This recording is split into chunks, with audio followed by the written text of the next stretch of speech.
Today, I'm riffing on dissociation. I was many years into my binge eating journey before I even recognized that my experience was dissociation. So I'm just going to share a little bit about dissociation with you in case you're in the same place. Dissociation can feel like many things. It can feel like you're in a fog, or it can feel like you're disconnected from your body. It can feel like you're floating away, or that you feel like you're spacing out. For some people, dissociation can feel like your body's kind of unreal, or you're watching yourself from outside of yourself, or you're seeing tunnel vision. So the edges of what you're looking at can get blurry or dark. So you might only see what is in the middle of your vision. And that's definitely how I experienced it. It just felt kind of like darkness, like tunnel vision. For me, it felt like disconnection with my sensations or my reality or my higher brain. I would set intentions in the morning, like today, I'm not going to binge today. I'm going to feel my feelings. And then that would all disappear. And it would be like a blackness and just like this complete unawareness that felt completely inexplicable to me. And later on, I was talking to a therapist and she gave a name to it, that it was dissociation.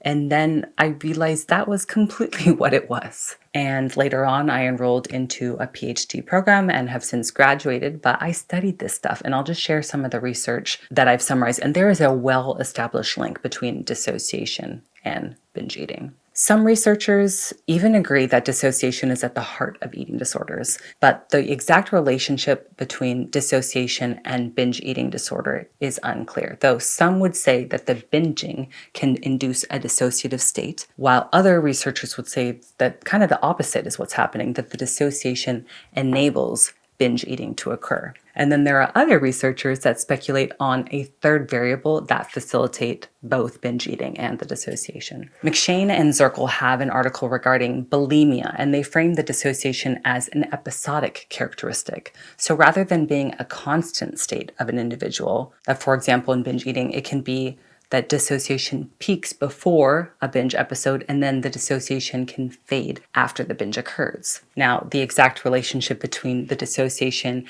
and the urges and the binge episodes, that all remains unclear. And part of that is because the challenge of doing research on dissociation, because it is inherently something that evades inquiry. In my experience, for example, when I was trying to not binge, when I was trying to be present, they could not coexist because mindfulness and dissociation are two opposite ends of the spectrum. And so if mindfulness occurs, dissociation will not be there. As a subject of research inquiry, it's hard to evaluate that because if you're asking someone to mindfully input data about their dissociation, for example, it's going to disrupt the dissociation. And if someone is dissociating, they're not going to be able to be very able to provide the most accurate data. But if they are providing data, then it's taking them at least somewhat out of that dissociative state. So there's an inherent challenge in doing research as far as self-report goes. And hopefully in the future, there'll be other more robust ways to examine dissociation and how we can counter it. Slight change of topic, but still regarding dissociation, a really fascinating article just came out called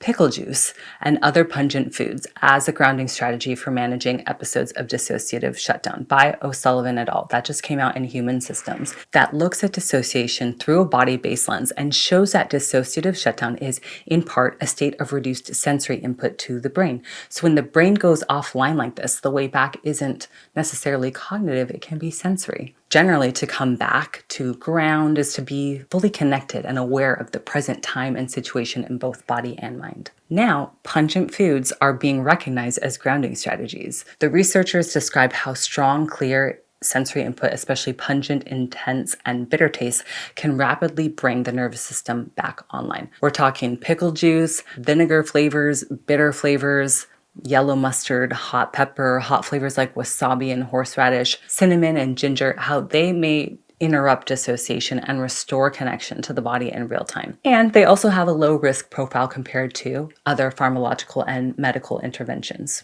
Of course, trial and error would be involved, and for someone with binge eating issues, they would need to be extra careful if they're creating a first-line automatic response to the dissociative pull of the binge by reaching for food. So for that reason, I advocate for the use of other first-line sensory strategies that don't involve food or taste, but it is interesting and it is an option. If you like this content, please like this video, subscribe to this channel, and share it with a friend.